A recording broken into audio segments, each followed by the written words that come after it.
Hey everybody, hope you can hear me.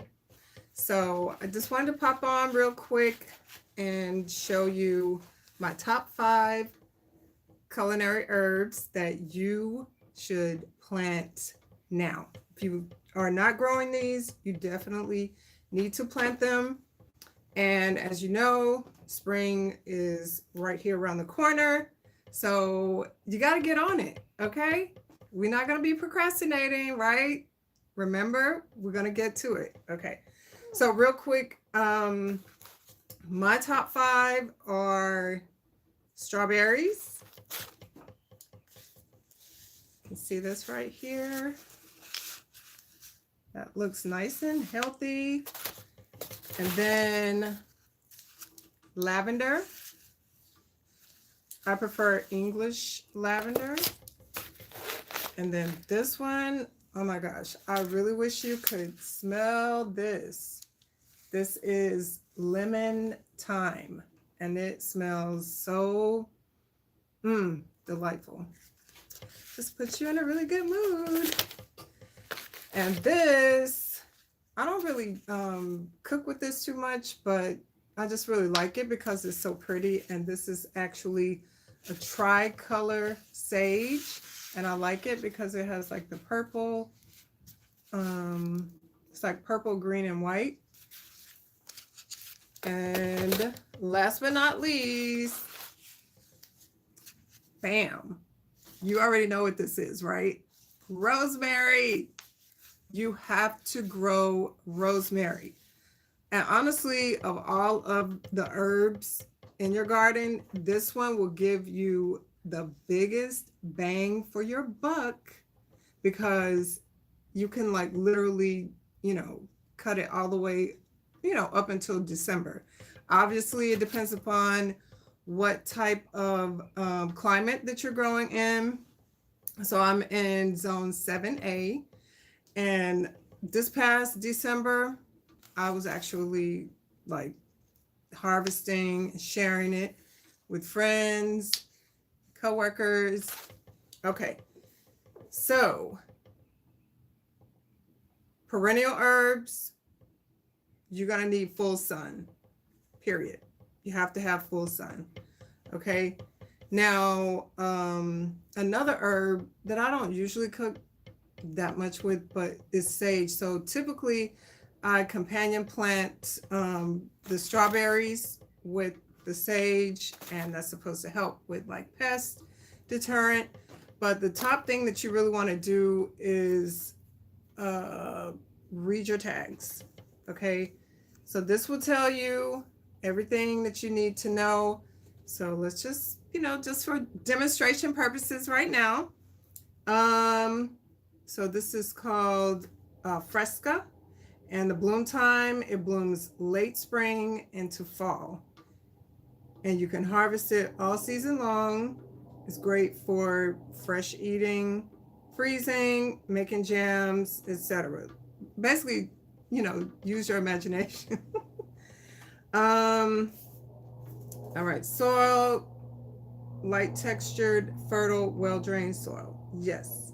Water regularly, preferably drip irrigation, plant 18 inches apart, hardiness, and that would be zones 4 to 8. Okay, so these tags are really, really important. It has all of the information there.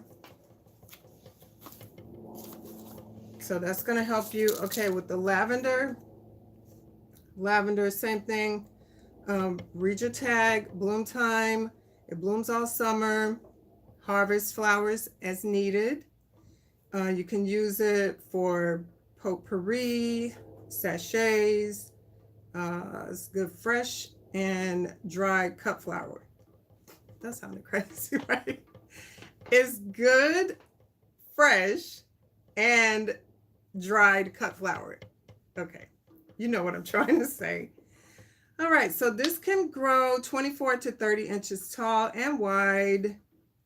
And it makes a suggestion for placement, good in herb gardens, borders, containers, and rock gardens. So I actually have lavender all throughout the garden. I have it in the back the back garden, the front garden, and it's just a happy plant. And I absolutely love lavender. You know, if you want to get into soap making, you can make your own soap. That ain't my jam. I'm not going to do it. I'm just going to buy the soap or, you know. All right. So lavender is great. And honestly, lavender, I would certainly, this is another good bang for your buck because it's something that can help you to relax. I had, you know, this interview one time and, you know, I hadn't had an interview in a long time. So I said, oh, you know what? And on my commute, I'm going to take this lavender and I'm going to commute to the job interview.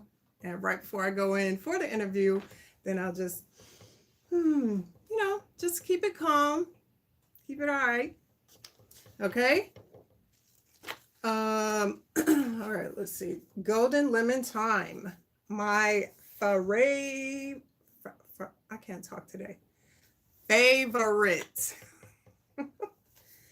All right, yeah. Okay, so the lemon thyme blooms in summer, used for ornamental. You can also add lemon flavor to any recipes. It gets 6 to 8 inches tall.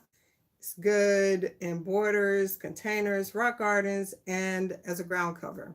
Okay. And if you really want to be bougie with it, you know what? You could just snip some off and then like, so apple cider vinegar, I know everybody don't like that, but apple cider vinegar with some water and a few sprigs of this, and you know, you just have a nice little time outside, enjoying the summertime or yeah, just whatever. Just experiment, guys, right? Gardening is about having fun and just experimenting, okay? All right, so this one is a tricolor sage. Oh, you know what? Okay, so I need a correction. So I said that typically I plant the strawberries with the sage, but not this sage, just the regular sage. All right, so tricolor sage blooms in summer. Use it ornamental, good in any recipe, calling for sage, or you can use it as a nice cut flower. It grows 18 to 30 inches tall. And it's also good in borders, containers, and rock gardens. And it says full sun, protect from cold winter winds. Excuse me.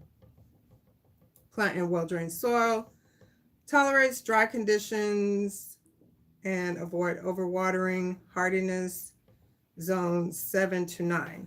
So it's a little bit more sensitive. I mean, I'm 7A, but anyway, yeah, it's been fun. Okay. And then my favorite is the rosemary. Okay. All right, so we have the rosemary, bloom time, blooms in early spring. Use it to flavor meat, soup, vegetables, used in potpourri and sachets. It grows 12 to 36 inches tall. Also good in borders, rock gardens, and containers. Needs full sun, and it can tolerate hot sun. All right, so don't overwater. And it doesn't like wet feet. That's when the roots of the plant is just, you know, constantly sitting in water. So you definitely need to have well-drained soil also, and space it 18 to 24 inches apart. Zones 8 to 10 can be wintered indoors in colder areas. So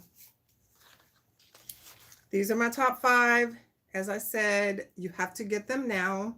It's really important that you try to get them now. And one quick thing. So this right here, I don't know if you can see the little flower.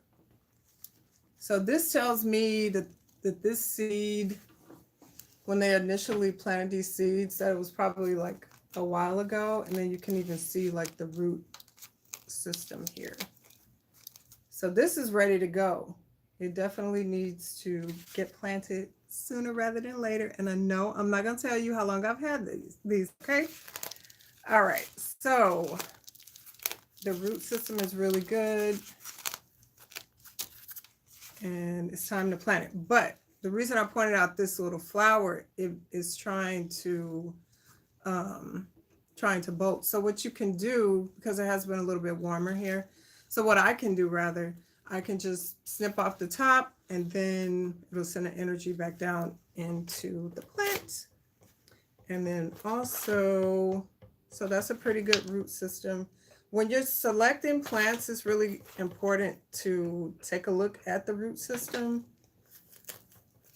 So, because you don't want something that's root bound.